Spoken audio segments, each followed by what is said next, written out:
Alrighty, welcome back, lovely audience. It is another Mind Your Biz Monday. Seth Estrada here. Let me go ahead and, there we go, put us side by side so you can see the two of us. Tonight I have with me the infamous Shitcoin Sherpa. Sherpa, how are you? The Shitcoin Sherpa. Good, how are you, man?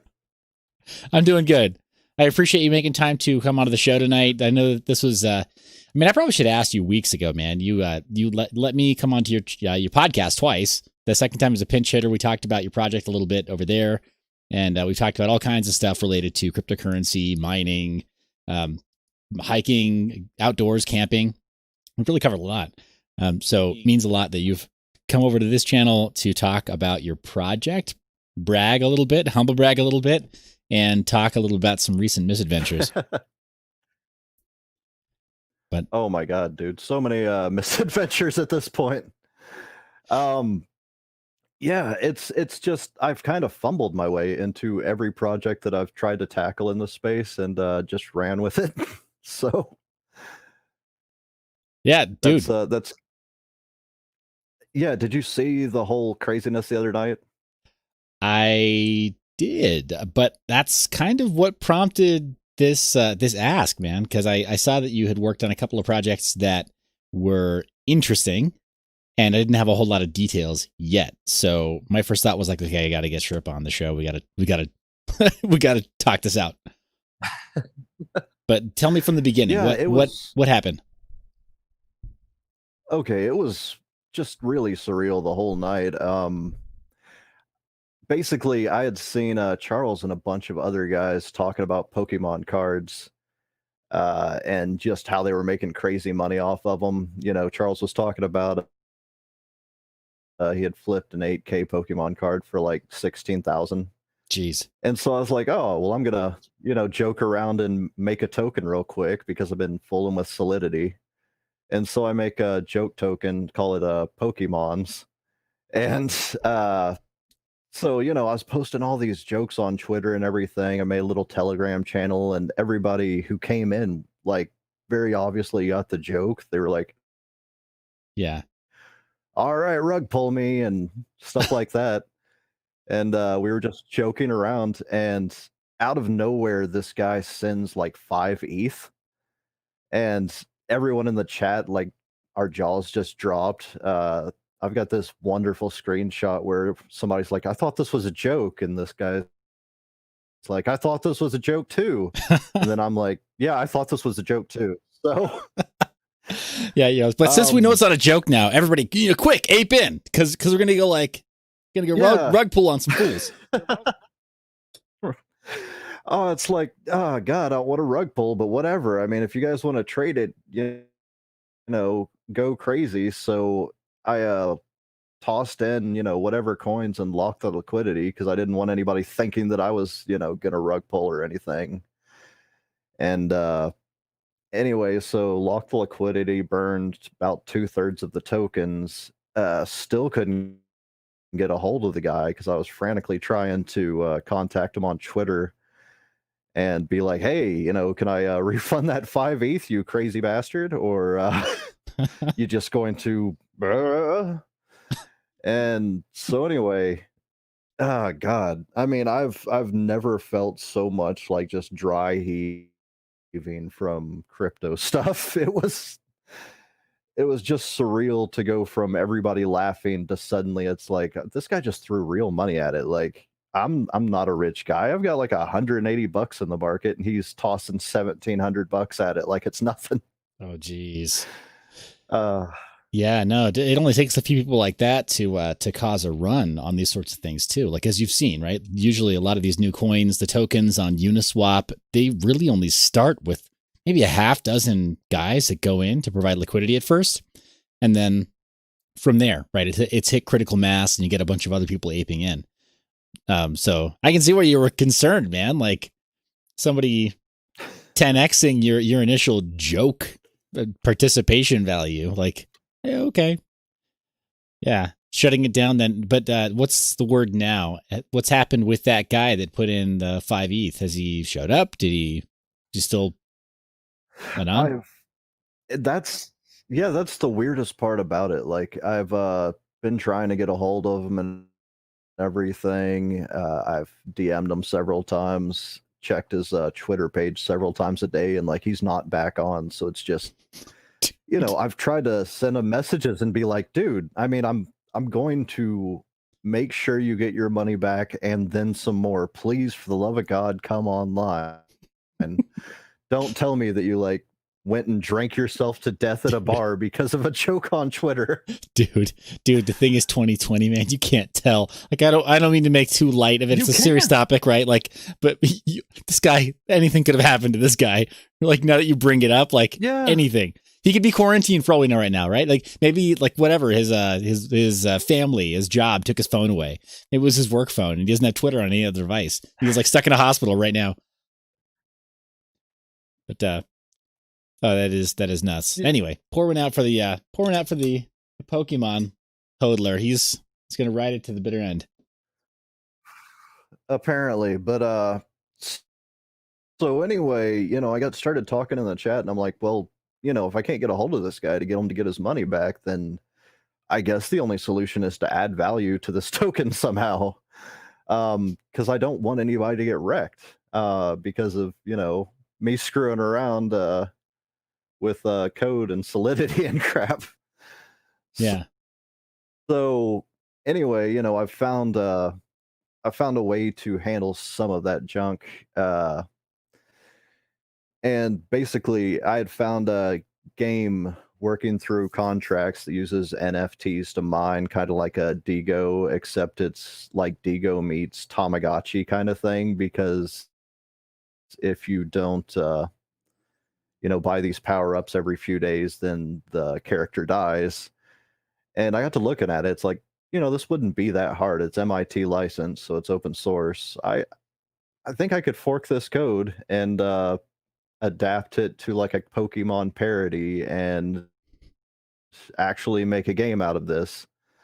So that's the plan now. I'm hoping to God dude logs back in a week and it's like, oh wow, I thought I lost that 5 ETH, but now it's like 10 ETH worth. Something, Well, yeah, fingers crossed.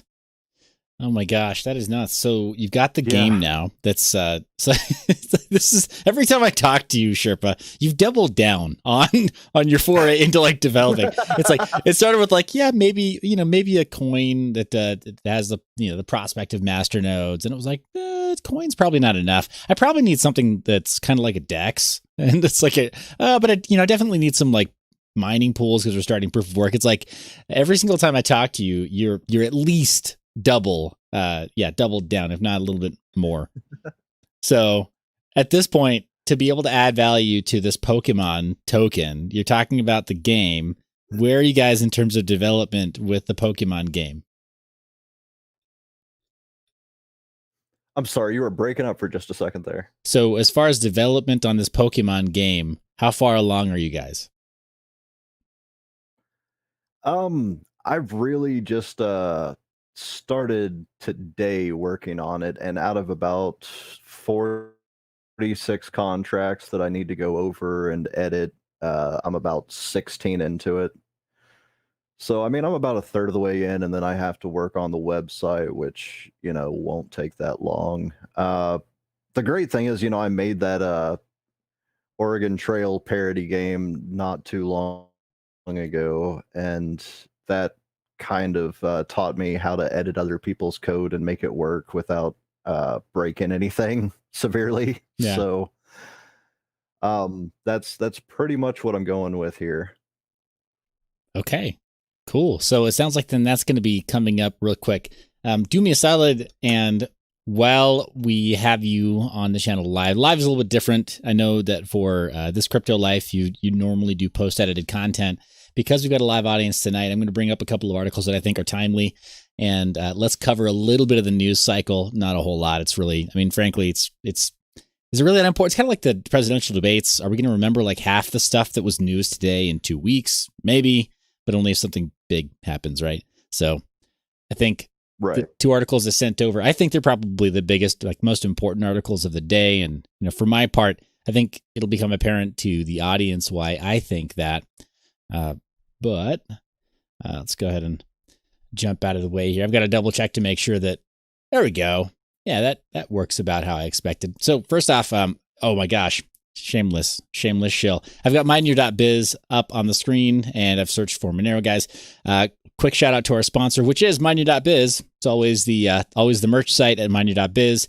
You can, as we're getting into cold weather right now, right? It's the cold and flu season. Make sure you keep your head bundled up. Should probably take my own advice. I mean, since I don't have hair on top of my head anymore, get myself a nice beanie. But you can get yourself embroidered goods. You can pay natively in crypto. We keep that non-custodially, thanks to, like Sherpa was mentioning before, the generosity of open source programmers who have allowed us to use their repository for taking non-custodial crypto payments, guys. It's truly like the cypherpunk way. It's truly non-custodial. It's free and open source software that we use to be able to take the payments at the point of sale. It doesn't go to Coinbase, doesn't go to BitPay.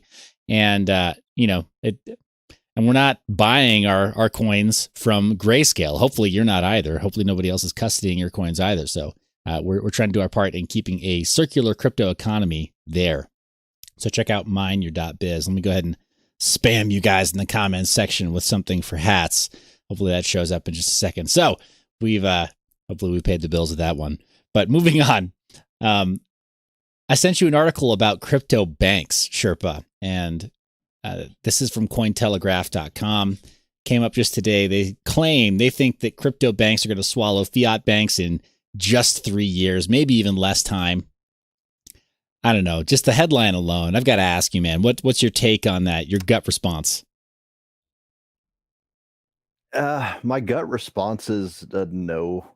Big no on that.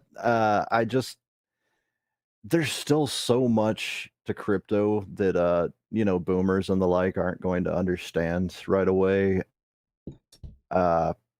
Even back in 2017, I was talking about how great it would be to have decentralized finance and interest and everything on the blockchain, but how do you sell that to somebody who couldn't hook up a VCR 30 years ago? Fair point. But it's sad. I mean, like, they need it, but until somebody really gets the user experience down, it's not going to be able to service those kind of people. It just won't.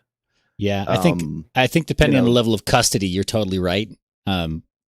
You're talking about like a skills gap and what we consider like basic, like working knowledge of technology. I mean, you're talking about being able to audit code sight unseen, like in Solidity, and say, hey, I got to get these Solidity contracts working. I mean, bro, this time last year, you've admitted this time last year, you weren't programming, right? Right. So this time 3 months ago, I wasn't programming. Yeah. So that skills gap, I think, is going to affect all new entrants. I think maybe some level of custody. But I think you're totally right, man. Yeah. And the boomers specifically, right? If they could hook up their VCR at like whatever, it said it was 3 a.m. like all throughout the day for like the entire time they owned it. So they got it wrong anyway. But yeah. Yeah. So with banks, yeah, go ahead. Oh, sorry. I was just going to say the only way I really see it working is if the adoption is at the bank level, their normal brick and mortar bank, and you have those guys who are, sort of arbitraging the interest opportunities in crypto to offer a little bit better rate to some of these people for their banking. That could work. Going directly to the customer and getting them to adopt, I just don't see it. I had a driver the other day who had asked me to help him get so much in Ethereum, and he's like, how can I check the price?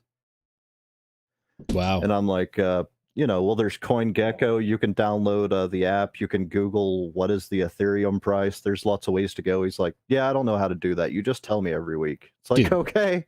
This person, like, literally, they can't, they won't use Google. I mean, they won't. Yeah, no, this, you're talking about a senior, which, most of my employees are 55 to like up to 80. This guy literally will sit in the office and be like, hey, Series, do this. Hey, Series, Google blah, blah, blah. And it's like, wow. First off, I don't think her name is plural.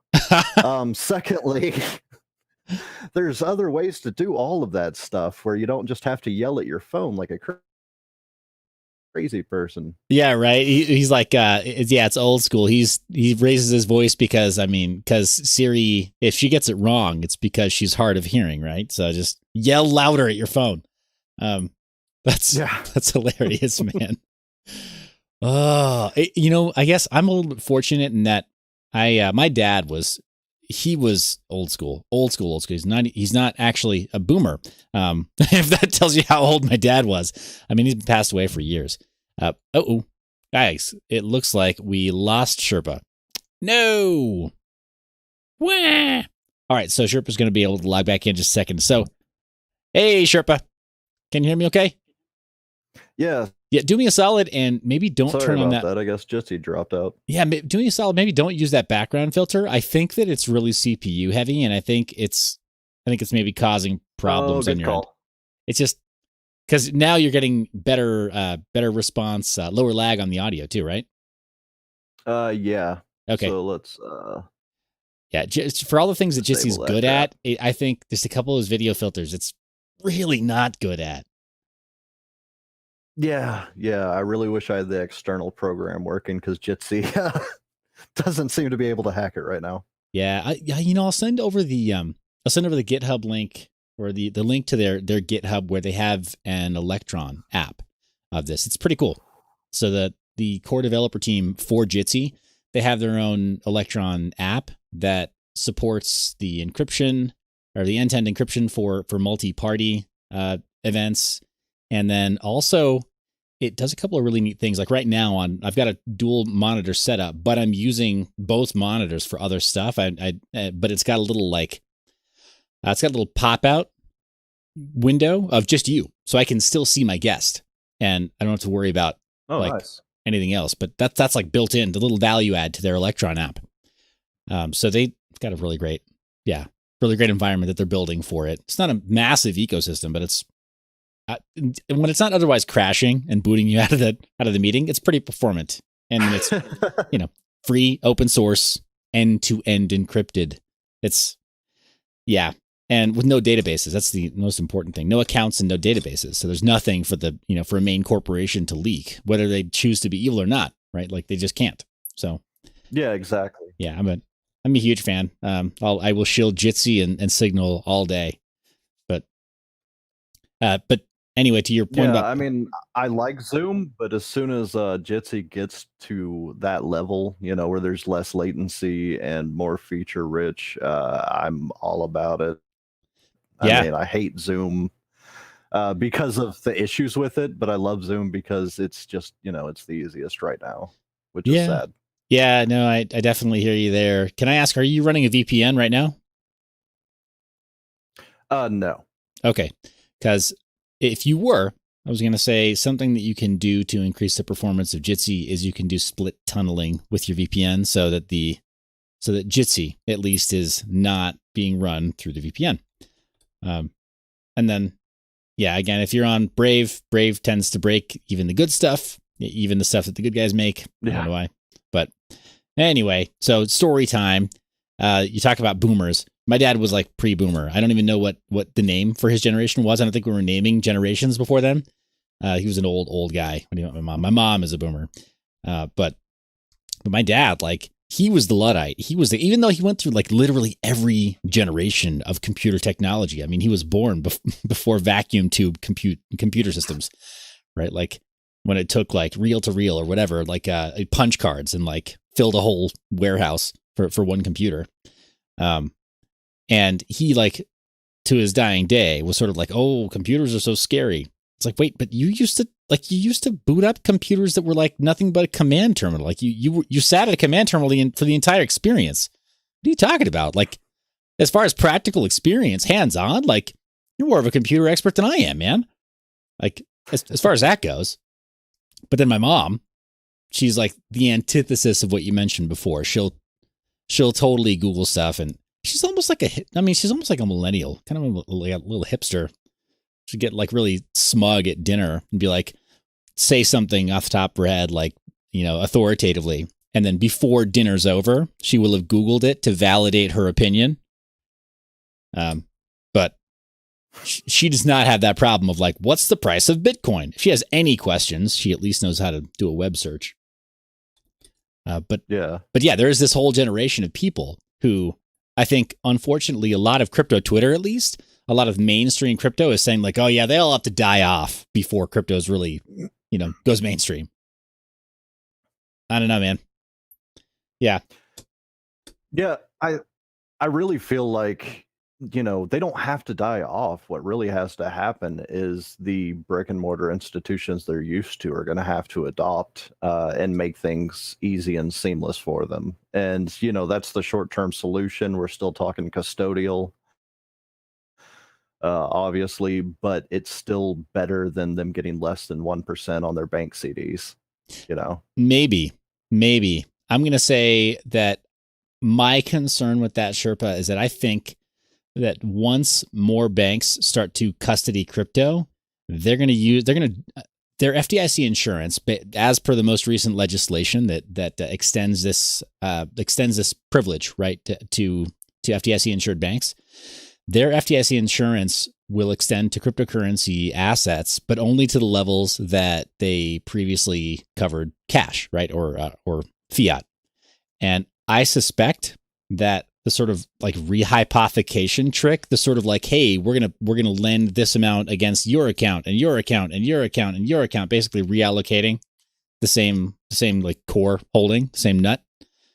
I think there are going to be some banks that try to do that with crypto, and like if they can hold the keys as a custodian, then Uncle Sam might let him get away with it.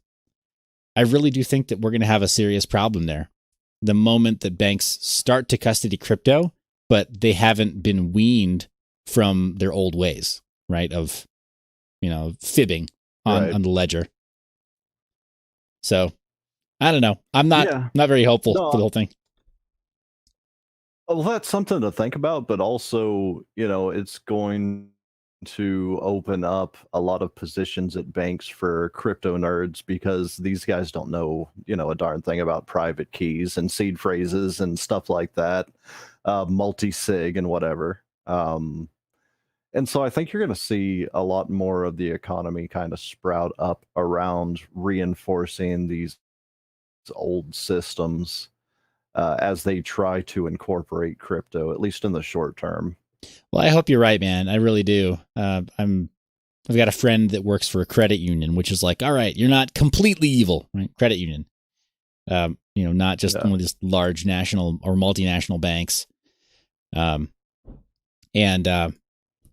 he's big on crypto, and I would love to see a grassroots movement to get like credit unions on board with custodying crypto the right way. Or like you're saying, multi-sig, so that it's like, hey, you only have partial custody. Like the way that you move a customer's funds is with explicit consent. That would be awesome. Yeah. Like explicit consent via signing with private keys. Like it doesn't get any more explicit or more intentional than that, So anyway, I got a couple of good questions for you. We'll do this last article in just a second here, but a couple questions for you that have come in, and just be noodling on this in the meantime while we finish up the news cycle. But Ninja Grasshopper asks, hey, let's ask Sherpa about his position on proof of stake versus proof of work versus DeFi versus private blockchain. So go ahead and log that one away and think about that. Get your best response, prepare to deliver the diatribe that this audience knows you have inside you. So, no pressure, but public speech is doing like 3 minutes here. The other question that came in, Smooth Crypto also asks, DeFi investment hype fuels rise in crypto exit scams. What do you think about this? So, but we'll be coming back to that if we finish up the news cycle here. So crypto banks swallowing up fiat banks in 3 years, even less. Sherpa, you say just the headline itself is totally faulty premise. There's no way they could flesh this out for it to make sense. Fully. What do you think the prospects are of banks moving not to hyper Bitcoinization or whatever, but to becoming much more crypto heavy? What would that take? I mean, I think that you're going to see it regardless, just so long as, the gains are there. The more that we pump, the more hype we get, the more that they're going to try to innovate by adding crypto assets and DeFi, adjacent stuff. Not necessarily the speculative stuff. They'll probably go for the high market cap stuff and, the stuff that's a little bit more stable. But I mean, integration is coming. I think that banks are probably on the way out, but at least until we're past the boomer generation and we're on to Gen Xers, you really need those brick and mortar places. So, Got it. Okay. So yeah, maybe it really is a question of the boomer generation actually either dying or being incapacitated and having to deal with their finance some other way. right. I mean, I hate to say it that way, but unless their kids are taking care of their finances, I mean, I tried to get my grandpa back in a few years ago to some of this stuff, some of the more stable things, just because, their whole generation is prepared fairly well for retirement their whole lives, but it was based around the idea of getting, 4 or 5% interest on their savings. Uh, and living off of that, really. He had a lot saved. But then the bank dropped to less than 1% on savings, and suddenly his savings and interest wasn't something he could live on. It was quickly draining. So, and I mean, and that's the Federal Reserve. That's the issue that we're railing against, as a new asset class. Um, but there has to be some solution that works for them and isn't so hard that they're not going to be able to access it. Yeah. Yeah. Shoot, man. Well, I think you're onto something. I think whoever does figure out the proper way to position custody for that generation or whatever future generations that maybe are just somehow incapable of handling all the nuance and the really tricky parts of crypto, right? Like keeping secrets, holding seed phrases, having private keys stay really, really private. Um, future generations, I think, will very likely struggle with that as we move towards a more pervasive surveillance state, and trickier and trickier, black hats in that space. But yeah, I think you're right. Whoever figures out custody the right way, the right balance, and can get boomers on board, I mean, shoot, they'll be worth everything we pay them, right? Like, so transform the world. Awesome. So, a couple names that were thrown out in this article: Kraken, right? Because they were approved to be an officially chartered bank. I don't know how I feel about that. I'm not really sure. I'm going to move on to the next headline real fast. The other one was, I think it's related, but it's about the crypto exchanges and how 75 of them have closed down in the year 2020. So even though there's a greater interest in cryptocurrency, and even though like all of the signs of like whatever preppers getting ready, right? Like, and new preppers being born, right? Like more gun owners were the first time gun buyers were registered this year than ever before, right? So it's just like one measure of people prepping. And I think the what is it? Google Trends shows Bitcoin and cryptocurrency that searches have gone up in 2020 as well, back up rather over 2019 levels, especially now with price action. Right. So then why the heck are all these crypto exchanges dying? Like, what's the cause? They're dying for the exact same reason that all that stuff is booming, in my opinion. We're gradually moving more towards a trustless society because we don't trust. We don't trust the government by and large, whether it's one side or the other. You see that because Republican gun numbers go up when there's a Democrat president, and Democrat gun numbers go up whenever there's a Republican president. Yeah. And, it's just the same thing. And so centralized exchanges don't really help in that environment. You're seeing dexes like Uniswap and Serum Dex on the Solana blockchain, and all of these other ones kind of pop up, and they're stealing, value from the centralized exchanges, which, a lot of them were already over leveraged. A lot of them already didn't have enough to account for user funds. And so whenever you take their fairly small margin and you start chipping away at it, they just can't operate. I mean, these aren't guys who are used to running that big of a business, handling millions of dollars, and suddenly, you know, you're chipping away at at margins they weren't even aware that they had for the most part. Yeah.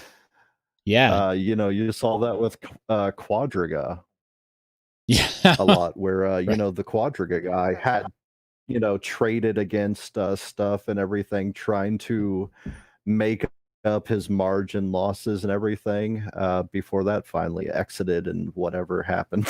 Yeah. Have they exhumed his body yet? Have they exhumed that like the corpse at the alleged burial I site for don't that guy? I don't think so.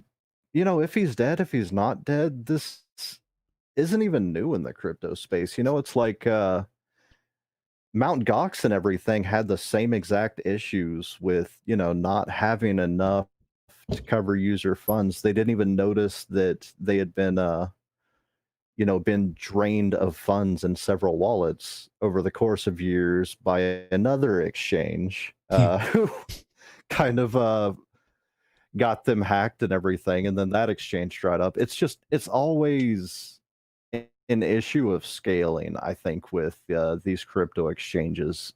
Starting out small, it's very easy for them, but scaling isn't. Like Cryptopia, you had a couple of guys in their mom's basement in New Zealand, and suddenly they went to the hottest crap coin exchange around, and one trip to their Discord would tell you how professional they were. They weren't. They didn't know how to run a business. And I said, "Hey guys, this is going down. I wouldn't keep any kind of sizable money there." And they're like, "Yeah, but that's where you buy them, man. That's where you trade all this crap." It's like, yeah, yeah, for right now, until they crash and burn, which they're going to do. Oh, geez. So, it's just it's the death of centralized exchanges because they're another thing you can't trust. Uh, that's the TLDR version, I guess. Yeah, no, I believe that, man. I totally believe that. If all of their if all they're measuring is centralized exchanges, then it's kind of long overdue, in my opinion. This is something that I think the crypto purist has been waiting for since 2016 and before, right? 2017, I think, maybe brought too many new entrants into the space. Maybe 2016, 2017 brought too many new entrants into the space of custody and centralized exchange, and they just didn't know how in over their heads they were about to be, right? Like, oh yeah, we'll set up a bunch of cold storage over here. Now we can scale infinitely with cold storage. It's like, yeah, but like you were saying, you have to have enough in reserve.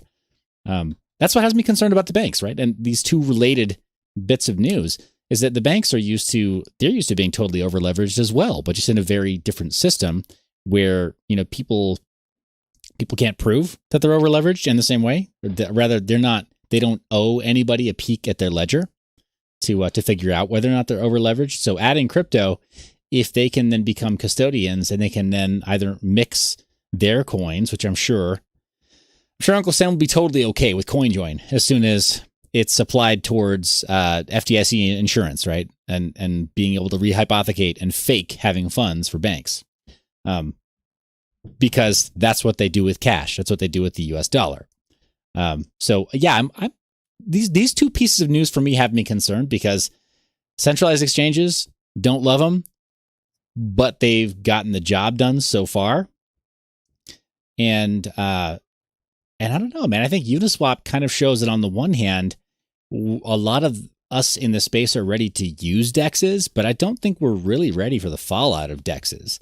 And yeah, that person that was struggling to program their VCR 30 years ago, dude, they would absolutely be, they'd be flash wrecked on Uniswap, right? They wouldn't even know what hit them. So, yeah, man, it's I think these are the most interesting of times in crypto. I'm excited to see it. But yeah, me too. I mean, it's been the Wild West since I got in, and I hope that continues to some extent.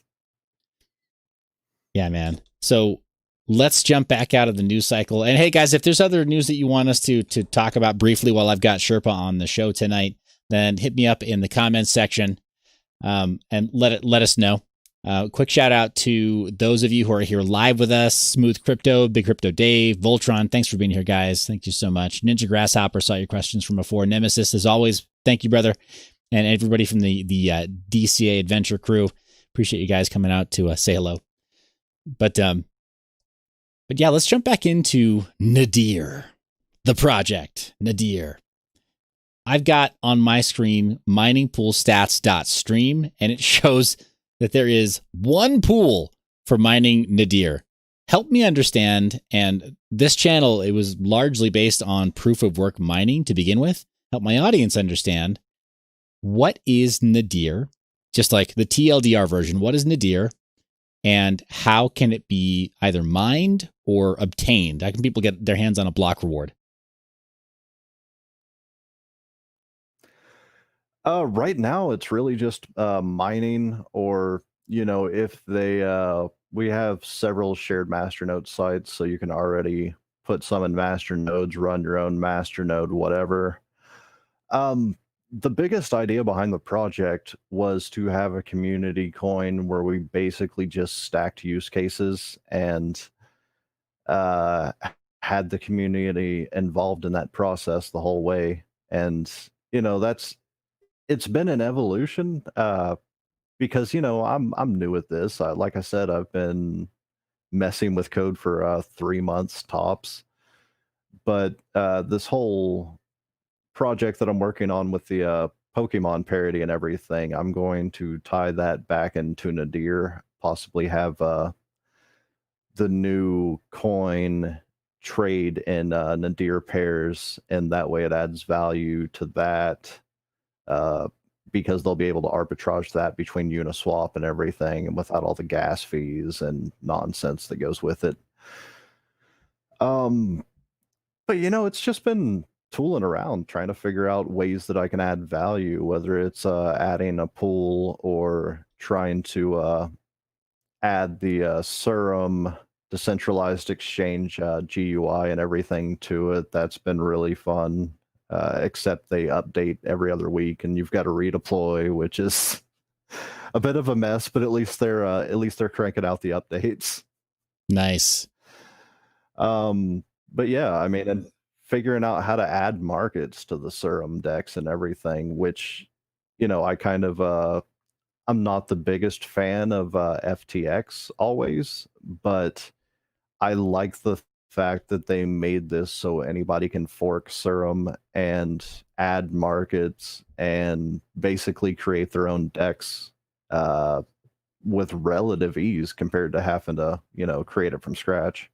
That's really cool, man. That is really, really cool. I'm going to jump back real fast and ask you some questions that just about your general view on a couple of issues within the coin space. But can I just ask, like, selfishly? I'm a dabbler too. I'm just not very public with any of the projects that I've dabbled with. Launched proof of work coin and then scuttled it within 24 hours, 48 hours, just because I didn't want to be the guy who led anybody on. The GPU mining community really thought I was going to make that fly. Dabbled in Solidity and launching tokens because it's there's so much boilerplate out there. But what you've been doing with Solana and what you've been doing with the bridge and with the DEX, I mean, it's fascinating. Where is there a primer? How did you get started?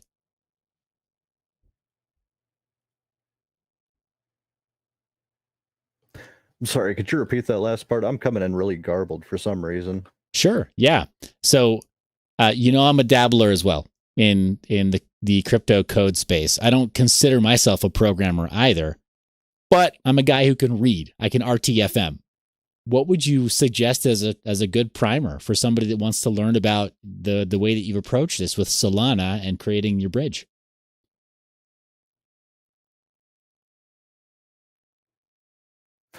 Oh yeah. I mean, really just go into it, start to learn how to run stuff off a fresh Ubuntu server and everything. Mess with GitHub projects, fork them, try to install stuff. That's been the biggest teacher. Just breaking stuff, it not working. Every time you screw up on Ubuntu, as long as you're running like a Vulture or a Digital C, uh, server, you can just restart that server fresh and try again. And so that's pretty much what I've just kept doing was trying over and over again to figure stuff out until I do. And that's helped me learn an awful lot about code and everything. And Solidity too was just really great in terms of teaching you just the basics of code. It being very close to JavaScript and everything anyway. That's awesome, man. Okay. So, yeah, sounds good. It's weird. I listen to Ivan on Tech every now and then, and I'll just like whatever. I'll put his podcasts on like 1 3/4 speed or something, just like power through them, right? If I can't pick up what he said, then it's probably not that important because he'll repeat it anyway. But he's always talking about people working in crypto and learning how to become a blockchain developer. And I can't help but think like, man, that you also sell courses. Like, why would I buy a course in programming when there's so many resources online? Courses. Like, why would I buy a course in programming when there's so many resources online? Why would I buy a course in programming when there's got a little echo there. Yeah, I mean that's the yeah, sorry. Echo there. Yeah, I mean that's the okay. Yeah, sorry. There we go. Anyway, yeah, there's so many resources available. You go to GitHub and everything, and most of them have instructions on how to go ahead and fork their project and start it up, what dependencies you need, and all of that. Uh, and there's so many simple projects. I mean, learn by doing, not by reading a book, is just the only way that's really worked for me, I think, personally. Great. That's awesome, man. That's really good advice. Question on that I promised the audience we'd come back to it. This is kind of general attitudes. But a general question for you is proof of stake versus proof of work versus DeFi versus private blockchain. Now, we're going to need probably some clarification on that from the audience, but what is your take on that first part, proof of stake versus proof of work?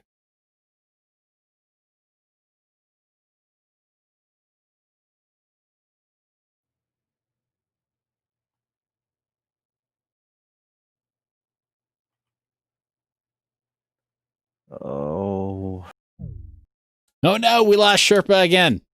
Sorry, guys. That's a little bit of a bummer.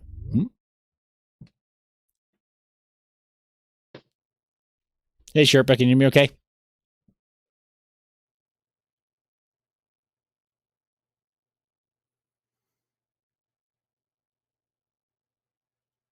All right, guys. You have to I think you have to clap your hands for Sherpa. All right, so you got to clap. It's like Tinkerbell to help him come back to life because we're having a bit of a technical problem there. Hey, Sherpa, can you hear me?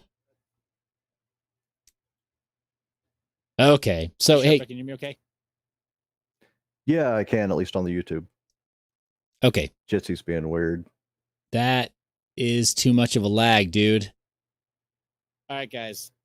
You have to I think you have to clap your hands for Sherpa. All right, so you got to clap. So Tinkerbell to help go back to life because we were having a bit of a technical problem. Yeah. So hey, Sherpa, that's going to be too long of a lag. Can you hear me?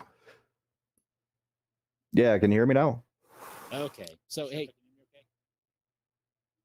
Yeah, I can, at least on the YouTube. Okay. Jitsy's being weird. That is too much of a lag, dude. All right, guys. You have to I think you have to clap your hands for Sherpa. All right, so you got to clap. So Tinkerbell to help go back to life because we were having a bit of a technical problem. Yeah. Okay, so we got a little bit of a loop there. We'll come back into it. We'll have Sherpa back in just a second here. I know, Big Crypto Dave. This is one of the most painful things, and I'm trying to get I'm getting my OBS game on point here. As you notice, I've got just a little window right here. I'm trying to make the most of Jitsi and have it work better with OBS. There isn't really a very good way to import the Jitsi feed, so you wind up having to just bring in the window feed. So I don't want to go too deep into my process here. However, it took a little bit of doing, just a little bit. Let me go ahead and kill that question right there and jump back into some of the news here, guys. So yeah, I looked at some of this news this week, and the idea that crypto banks and exchanges are kind of this is the new frontier. Mining, I mean, yes, I'm going to be providing more mining content very, very soon, talking about the AMD cards, Big Navi, and the Zen 3 launch. We've got some numbers. So even with the hypothetical numbers on paper, we can get some theoretical numbers on mining. So that's going to be coming out soon. But the middle of the market appears to be disappearing. Rather, has been disappearing since 2018. This is not just my take on it. It's not like my opinion. We've seen it happen almost real time, right? So with crypto mining being less of an onboarding mechanism for new users, especially you wouldn't tell somebody who's brand new to crypto, oh yeah, for sure, go out and buy a brand new gaming rig and use that to mine. It would be super irresponsible, right? To tell somebody to drop $1,000 on something or $2,000 on something, and then not really know what the break even time is. Hey Sherpa, can you hear me okay? Hey man. Hey, you here? Yes. Oh, come on. So I hear you. Your audio is good. Do you hear me?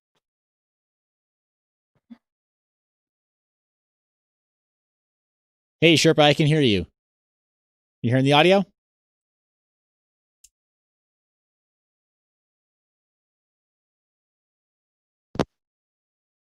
Hey Sherpa. Any new development? Are you hearing? It's not going to work on the phone either. Well, I hear you. Okay. Well, we'll see if we can get Sherpa back on. There we go. Hey man. So sometimes the audio input versus the audio output, guys, I've seen this happen on Zoom as well. Let's just be very, very clear. This sort of thing can happen on Zoom depending on whether or not you have the correct mic or the correct headset connected to the application in software, right? So not physically connected, but actually having your inputs and outputs set. And sometimes Zoom can forget. I had this weird rolling sine wave thing, this electrical problem on my system, which I think I fixed, by the way. Speaking of things that I've been working on, I think I fixed that issue. Yeah. Oh, Izzy saying that almost sounds like disavowing the merits of proof of work. Oof. Well, let me engage that really fast. Izzy, no, I don't mean to disavow the merits of proof of work. What I do mean to say is that I think it would be irresponsible to tell somebody, hey, you should... It's showing you as muted on my end. Oh, you know what? Maybe I am. Bro. Bro. Oh my god, that's so funny. This explains a lot. Yeah, sitting there like, why can't I hear him? This is. Oh my gosh. Uh, you know what's funny, isn't it? Oh, you know what's funny? There's a little notification on my screen too. It says you have been muted by Sherpa. The logs don't lie. Haha. I think whenever I was trying to get my crap to work, it must have muted you, and then I was just sitting here like, why can't I hear him? Is it my computer? What's going on? Yeah, my brother. Yeah, my brothers call that monkey brain. You start flinging crap at the wall. It's like, buttons. Yeah. It happens to everybody, man. It's a question of time, right? It's like the desperation. Yeah. Well, at least it's better on mobile. This seems to be a lot clearer. So. Yeah, man. Your lag is like there's no lag at all. Yeah. So Jitsi Mobile, that's the way to go, apparently. Yeah, it's really good, man. No, I really do like that. So the desktop app also, I'll send you the link to their GitHub so you can download the Electron app for the desktop if you want. I think it's way better than using Brave. Plus, because it's Electron, right? It's got all the back end of Chromium. So if there's anything you like, any secret sauce that you know for Chromium, like running any kind of like scripts or whatever, you want to modify the front end by inspecting elements or removing elements and stuff, all the stuff you're used to with Chromium is all there. So I'll send it over. I mean, like right now, the audience, they don't see a little Jitsi logo in the corner, which is why I always get attribution, but visually it's an eyesore. Just get rid of it. But anyway, we're talking a little about proof of work in a minute ago. Let me just ask again for like your take, man. So proof of work versus proof of stake, versus DeFi versus private blockchain. We haven't gotten clarification from the question asker from before, but that was their question for you, Sherpa.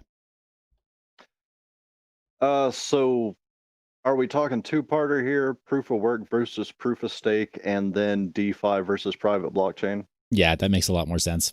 Yes. Yeah. I like a little bit of everything. That's why with Nadir we went with proof of work up to block 100,000, and then we switched to proof of stake and master nodes. I didn't like all of these projects that would, basically say that they're proof of work / proof of stake and whatever, and they would stealth mine all of the proof of work, and then people couldn't just get in on spec. Which, that's kind of the beauty of it to me. I like the idea of not doing an ICO and people just being able to mine something that they see as interesting and, go from there. So, I mean, I would say most of our community members probably have more master nodes than me at this point, just because I don't have the time to set them all up. Which is great. Distribution is a lot more fair. You can actually have governance versus, a foundation that has 80% of the voting power or whatever. I think that proof of stake long term is probably where a lot of things are going to go, if not merged mining. I like merged mining for proof of work. I really do. I think it's brilliant. But if you can't do that, then proof of stake makes more sense because you have less issues with 51% attacks and stuff like that. And people just trying to take over your mediocre little chain with a couple of hash on it.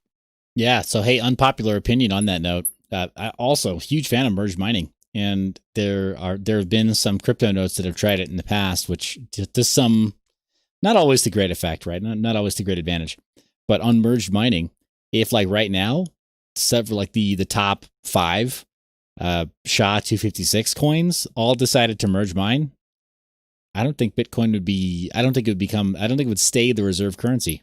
I think Bitcoin Cash would actually gain ground on it. Yeah, and it's interesting looking at it historically because I think, if what Satoshi had kind of proposed was merged mining and all of these different use cases for blockchain technology, merge mining with Bitcoin, so it makes the network stronger without essentially tying them to Bitcoin and saying, okay, well, everything that they do is something that, Bitcoin does. No, they're just child chains. They're barnacles attached to the Bitcoin ship. And, maybe they do something special, maybe they don't, but it's not a knock on Bitcoin, and it only makes the network stronger by having more hash on it. Yeah. So on that note, the Litecoin and Dogecoin merge mining relationship, man, why can't more people get on board with that? Like why like those are the most high profile projects that do it. And a lot of people don't even know that they're merge mined. Yeah. Well, I feel like a lot of that is, ASICs and everything. This whole mining factory or mining corporate culture versus home GPU miners and everything. I mean, if you had ASIC resistant merge mining between a few coins, I think it would be drastically different situation. There were a couple coins, yeah, again, last year that tried that, and some of them were happy with it, others weren't. But part of that had to do with governance and funding, dev fees, all that. So yeah, Right. it's you can't ever please everyone. But Yeah. so I love that you brought up merge mining. Sorry, I could totally just wrap on that tangent. But so merge mining, like you're saying, if you can't get merge mining, then masternodes is really more of a consolation prize. But you think merge mining would be better? Yeah. No, I absolutely do. I like master nodes because to me it felt like a way to do DeFi that was trustless. Uh, you have so many issues with rug pulls and Uniswap crap, and as you saw, I almost accidentally had a rug pull just from launching a frickin' token and playing around with Solidity code for 5 minutes. I think you even used the hashtag parody or something. I think you actually tried to tell people like this is a joke. Yeah, no, I mean I had over and over again I was saying stuff like this is absolutely probably maybe not a rug pull. And I was just trying to be satirical on all of it, and people still FOMO'd in, and it's just having so much ability within Solidity contracts and people not reviewing what they can do, and if they have a drain for the owner or something, or they have a rug pull mechanism or whatever. Um, I don't like it, and Masternode seemed like a better option for DeFi style interest that was trustless and that, me as the owner, I couldn't hope to have an effect on. I've got less coins than, at least 10 or 15 people in our community. Nice, nice. So rich list, man. What does that look like for Nadir? Are there people who are like just swimming in it, just billions, bajillions of Nadir coins? I think right now we're still under 1 million coins. We're probably right about 900,000 or so.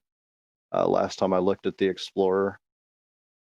Um, and I would say that that guy who figured out the mining pool early on is probably somewhere up there on the rich list, if I had to guess. Okay.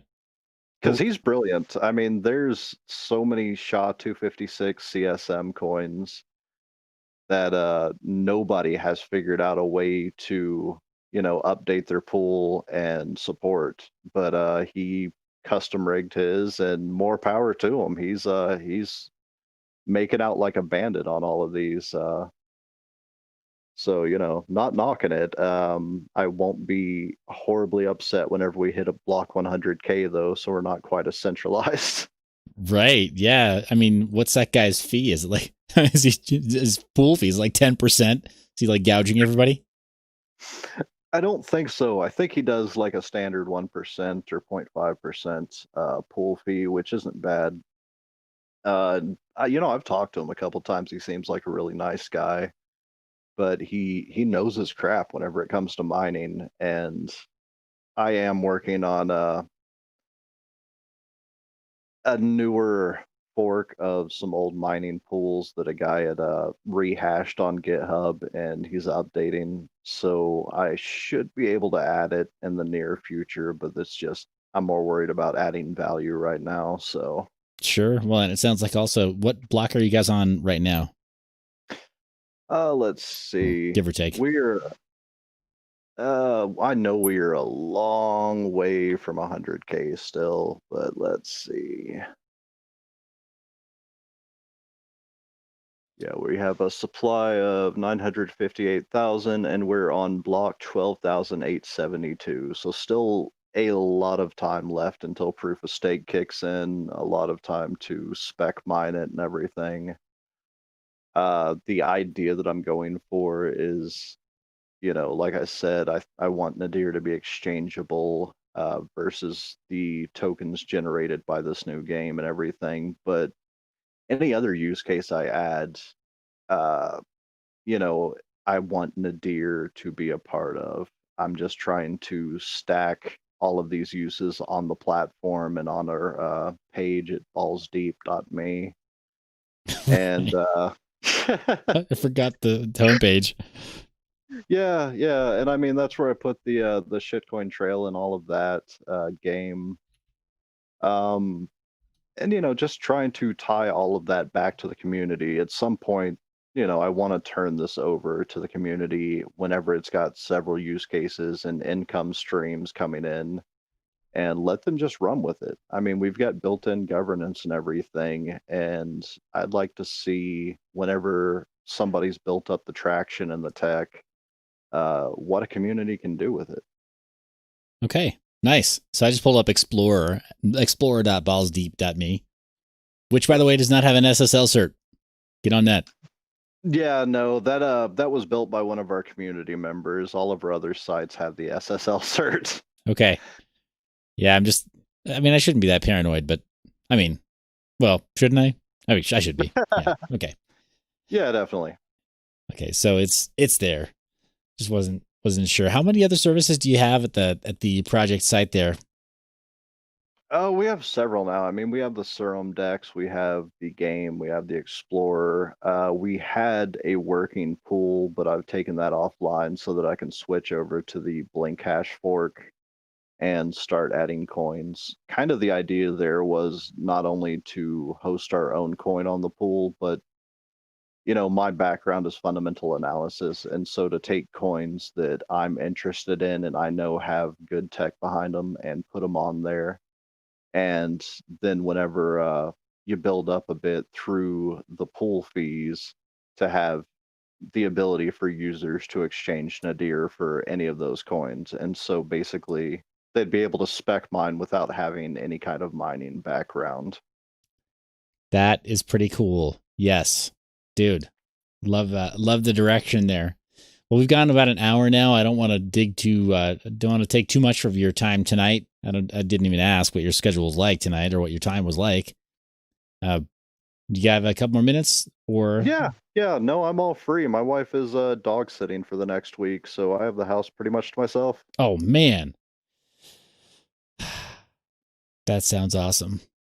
But I know it's been great. It's like, what has quarantine done to me, man? Where I'm like, oh, dude, your wife is gone? That sounds amazing. Who thinks that way? Anyway, so another question that came in from the comment section here was about just I guess DeFi in general, DeFi investment hype. And I think those are the biggest questions people had. I guess let's just wrap a little bit more about what matters to you right now, man. I mean, you've had the blinders on again for 3 months now, man, or about 2 months, 2.5 months. Yeah. Where you just you've been hustling, man, just to build stuff that, I mean, clearly nobody asked you to build on the one hand, but on the other hand, like, you built something that you scratched your own itch. You knew that there was going to be some interest for anybody that's thinking the way you do.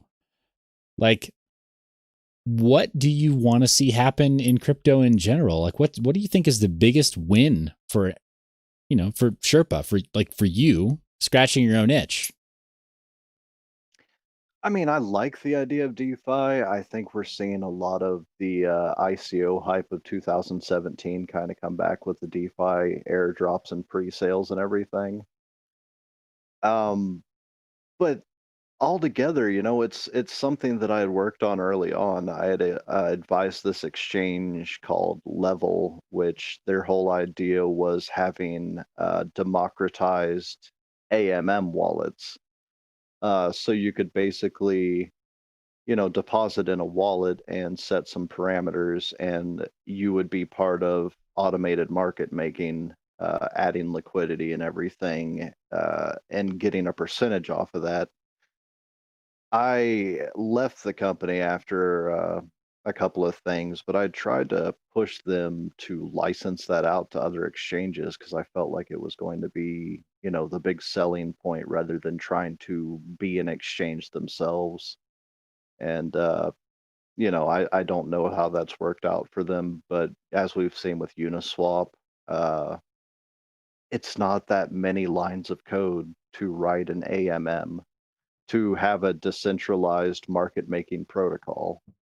Bancor did it with, I think it was like 18 lines of code, and they raised several $billion. Jeez. Uh, and, it's not that hard, but it's needed. The decentralized aspect of it is that, you have normal people doing this, whereas you would have coins back in 2018, 2019 approaching Binance and other exchanges and being asked to provide, so many tokens and so much money and liquidity just to be listed, because that's what they were all about. They needed to fund their own market making.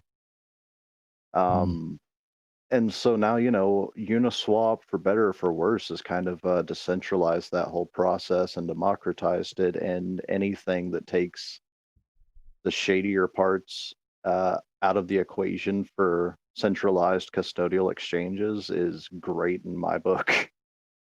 Nice. So let me ask you then, big focus on the channel also is privacy. I mean, where do you think that factors in? Ethereum is about as transparent as it gets, unless people know how to use something like Tornado Cash. I'm trying to remember, was it Peter Todd, I think, that said the vast majority of users simply won't have the OPSEC behaviors and habits to be able to stay private, even using a tumbler like Tornado Cash. What do you think, man? How do we maintain privacy using these kinds of automated market making dexes and other services? They do. Users have to get smarter. They have to, have a little bit more sense whenever it comes to the options out there for making their transactions a little bit more private and mixing their funds and whatnot. But I really feel like governments in general are only going to catch, the smallest tuna in their nets, so to speak, because there's so many transactions. I mean, how are you going to swipe at somebody for buying a crypto kitty or whatever, whenever you don't even, how do you value that? How do you say what that's worth? So you had a crypto kitty that you bought at point 0.5 and you haven't been able to sell, and Ethereum has gone down since then. So the point 0.5 that you paid is significantly more than point 0.5 now, even though you can't sell that crypto kitty if you tried. How are you going to tax that? I mean, it's just Yeah.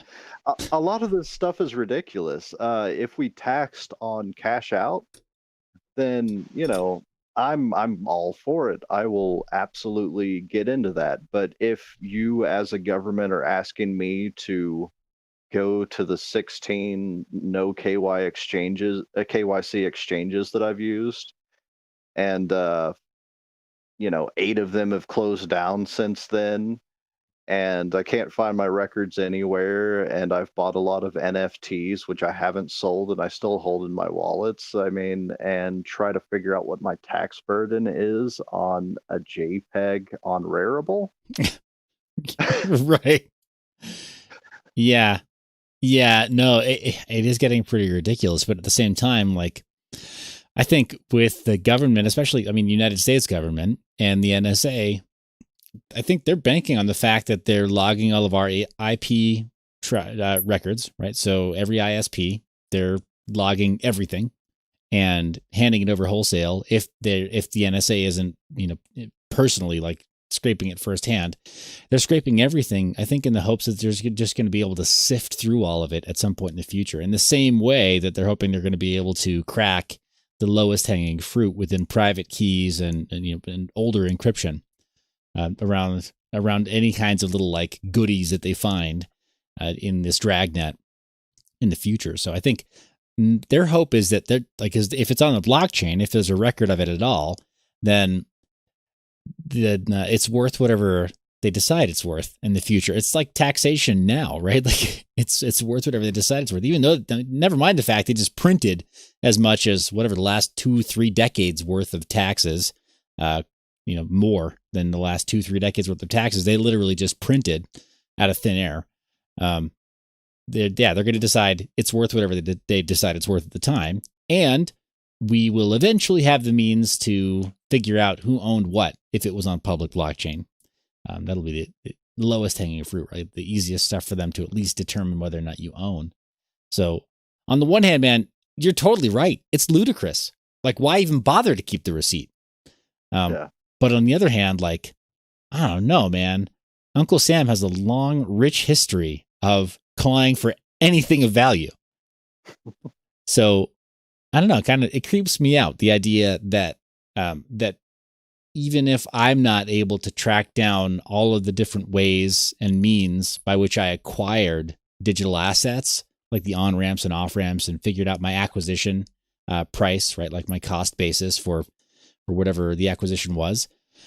What concerns me is that the IRS is making overtures at doing that for me, right? Like that bounty on Monero, right? Cracking Monero, which is just a joke. If they're comfortable enough asking a group to try to crack Monero, it makes me worry that they feel confident in their ability to map Ethereum and Bitcoin. So, yeah, and I mean, mapping and scraping and storing all of that data is one thing. Actually sifting it and looking at how to tie those accounts to other accounts is something else entirely. Yeah. My biggest worry is people using Coinbase, because I feel like at this point they're essentially a government asset. They've hired black hat hackers who are, good at scraping personal data and good at finding out all of this stuff. And now they're advising the government on, chain analysis and everything else. So, yeah. Yeah. Yeah. Well, I'm with you. Definitely. Yeah. As far as privacy goes, at least avoid the centralized exchanges, the centralized on-ramps and off-ramps. What's your take on Cash App? I've never used Cash App myself. I'm not a big fan of Jack Dorsey, to say the least. I feel like, as much as CZ and Brian Armstrong, they're not actual friends of Bitcoin. They're taking advantage of the trend to make money. And, they don't believe in the ethos. They don't believe in privacy. They don't believe in personal financial sovereignty. They just see an opportunity, and that's fine. That's capitalist as all get out. But the fact of the matter is, whether you're here for the money or you're here for the tech, this is a financial revolution, and we really have to watch out for these in-house saboteurs such as them, who are selling us out to the man. Yeah, man. Agreed. Have you tried Bisque before? I've only heard good things, but not a soup. Yeah, you gotta like. I mean, hey, they were very forward looking, right? This is before yield farming started to give us all the food tokens.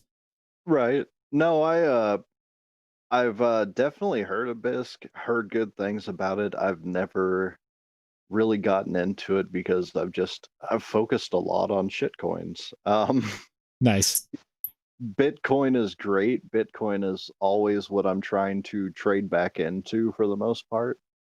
But, low market cap shitcoins on no KYC exchanges are just that's my niche. That's what I love. That's where I'm at.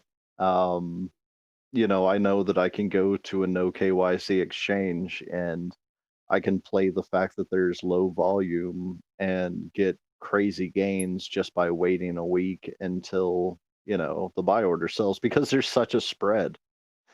Nice. Nice. Yeah, man, that makes sense. Again, the mining community, GPU mining community, especially like the spec mining play, that's all there is. Like the major stuff. When Ethereum is in profit, that's cool. There are some guys that they just stick by Ethereum. Bitsby Trippin said on Twitter the other day that he knew somebody that left their mining rig going 2 years on Ethereum. His rigs on 2 years on Ethereum. I think their costs were like $4,000 or $5,000 in electricity, but they literally earned like $19K. Wow. Over 2 years. Yeah, it's pretty inspirational. It's not a lot of rigs either. If you do the math there, right? $4,000 over a couple of years of mining. It's not like they're running a 20 kilowatts day and night. But yeah, there's a lot of success stories there, but because they're dollar cost averaging in, right? They're trying to like get a reasonably good dollar cost average subsidy by mining. But yeah, then a ton of dudes and gals that just mine like speculatively these little altcoin gems and try to flip them within a reasonable time frame, like you're saying, get the best possible upside.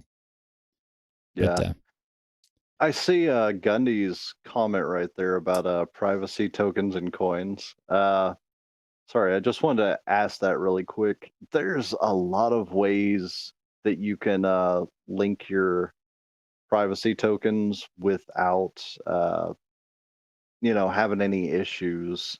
Bitcoin ATMs, as much of a margin as they're trying to get, you're getting a lot better privacy from them. You can use a brand new wallet. You don't have to use your real name. You can just put cash in, and then you can go from that wallet to a privacy coin, and that's the value add for them.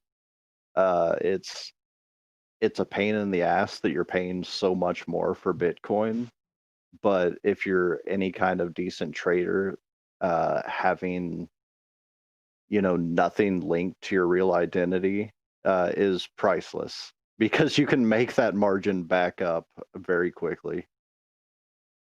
nice. Well, we are going on almost an hour and a half. I'm sorry to do this. I'm actually like fading right now. I had a super long day, so I don't want to overstay my welcome with my guest, right? Asking you to stay longer than I got permission to have you on. But real talk, I'm also just like totally dying right now. No problem, man. I mean, I would love to come back on anytime. I love to nerd out on this stuff. Being one of the poorer people in the space with as many followers as I have, I feel like I can honestly say that I'm in it for the tech. Yeah, well, this space is so weird though too, man, because you get like, I'm not gonna name names, but you get these randos that are like, wait a second, you're not actually a trader, you're not actually a developer, you're not actually building anything, you're not a miner, you're like a debutante, like you're whatever. You like, I mean, no, seriously, you're like, you're like the Paris Hilton of this place. Like, how do these people exist in crypto? I don't know, but they decided crypto people were cool and they showed up. So it's a weird place, right? Because they're here. They finally showed up. Yeah, yes, sir. Yeah, yeah. Where it's like everybody else is like, nah, man, I got bills to pay. I work for a living, and yeah, if I don't pay my bills, lights get shut off. That may have happened to some of the rest of us once or twice. Yeah. So quick primer for anybody who isn't familiar. Sherpa, where did the name come from? Because I think I've got some insight into this. I've got a little visual aid here. So Basically, like back in 2017, I tried a couple of different names, and I came up with the name Shitcoin Sherpa because the niche that I settled on was fundamental analysis. You had a lot of the same kind of DeFi madness going on, except it was the ICO boom on Ethereum and ERC20 tokens. And, Sherpas to me, Nepali Sherpas are kind of the only superheroes that we actually have in the real world. If you look at them genetically, over the years, they've developed an ability to breathe oxygen at higher altitudes and to survive off less oxygen, which makes them, ideally suited to helping crazy ass white people with more money than sense to get up Mount Everest. And so that was kind of the idea behind the name Shitcoin Sherpa. I was seeing all of these guys come in, with 16K, 20K, and I'm this little fucking hillbilly, excuse my language, with 1K in the market, but I'm actually reading the white papers and looking for red flags and projects and their issues, and trying to show out, uh, that they don't have to just FOMO into every project that's pumping. They can actually go into something with a use case, something that's actually trying to develop, uh, and maybe have a better shot long term. And it's not as sexy as TA trading. It's never going to be. It's never going to make you, 10x tomorrow. But you're a lot more comfortable in your position if you know the fundamentals behind it and you know that the team's actually genuinely trying to build something. that makes sense, man. So I've got a visual aid on screen right now. You can't see it, but the audience can. And it comes from outsideonline.com. And I think this is where you got your profile picture from, of a Sherpa by the name of Ang Kaji, and taken in 2012. And apparently there was an avalanche that killed this guy. And I misread the article at first, but I thought it said that the avalanche was in April 2017. I was like, oh my gosh, like, dude, like I was like, dude, Sherpa is like, this guy is hilarious. Like, he's such a nerd. Like, he chose the image, the photo of a Sherpa, lifting heavy bags, right? Up the hill, right? Carrying the heavy coin bags up the mountain, who died in 2017 from an avalanche, like a coin avalanche. Like, granted, this guy, that's not actually when he died, but, anyway. But this is the guy, right? So, Ang Kaji. That's brilliant. And I mean, the greatest thing about taking that name is I've had so many people from Nepal reach out to me and say, "Are you an actual Sherpa?" It's like, no, but I mean, I respect the hell out of them. I mean, these guys are in a country with very few natural resources from talking to them and everything. And they survive very much off of tourism to Mount Everest and, helping these people up. And they're literal, actual superheroes. I mean, if you put these guys in a diving suit or something, they would be so much better than most people because they've just developed these friggin' mutant lungs. Right. They can handle this crap. And so it's been great. I've learned so much about Nepal. My friends at Nepal Blockchain have been keeping me up on the politics there, where they've pretty much banned blockchain and crypto in Nepal. Oh, that's Even sad. though even though you have so many people who are into it, and it's just been great. I love the moniker. I love the handle and the avatar. If this guy is dead, then I want to make him an absolute icon in the next couple of years because he looks like the most badass person I've ever seen. Yeah, right. He's sitting there with that pack and he's just, taking a swig of coffee and leading people up Shitcoin Mountain. So That's awesome. Well, it seems like a really good note to end the tonight's episode on. Where can people find you, and what do you need from the community right now? You've been building a lot on your own, but clearly you've got some goodwill from the community. So where can people who may be interested in further assisting find you, and what do you need them to do? they can find me at Shitcoin Sherpa on Twitter. And, if they're interested in the game that I'm trying to build off of the joke token, then check out Pokemons or Pmon on Etherscan. Uh, and, it basically I'm going to be trying to do, a 1 to 1,000 swap for the new token that I'll be creating to function off of that blockchain, a little bit like Dago or BNFTs, if you know what those are. Okay. Awesome. Well, thank you so much for coming out tonight. This was a lot of fun. And yeah, man, if you're game, I'd love to have you back on another one of these Mondays. It is just me now. The show is back to being solo. So I would love to have you back on. Just look over the news. And dude, I mean, really, I feel like 2 weeks from now, like 3 or two, heaven forbid I wait another 2 months from now to check in with you, because you'll be like, oh yeah, so I started a DEX and we've got more volume than Uniswap. And we're clawing at the heels of Coinbase for our daily volume. Like I worry that if I turn my back on you, you're going to like gobble up the entire cryptosphere. So yeah, out of self-preservation, I'd love to have you back on soon, man. Absolutely. I would love to be back on. I've got my little group of degenerates that I hang out with, and, they call me the mad scientist because while I'm not a coder, I do like Frankensteining other people's codes as much as possible. And it's fun. I like experimenting. Crypto is all about running stuff up the flagpole and seeing who salutes. That's what it's about, man. Nice. Well, thank you again for being on the show. Audience, thanks so much for being here. I'm going to run the disclaimer here, end of the show. And then, thanks for smashing the buttons, the likes, shares, and being subscribed. Follow Sherpa over on Twitter. And yeah, guys, dig in. We'll see you next time. Thanks, buddy.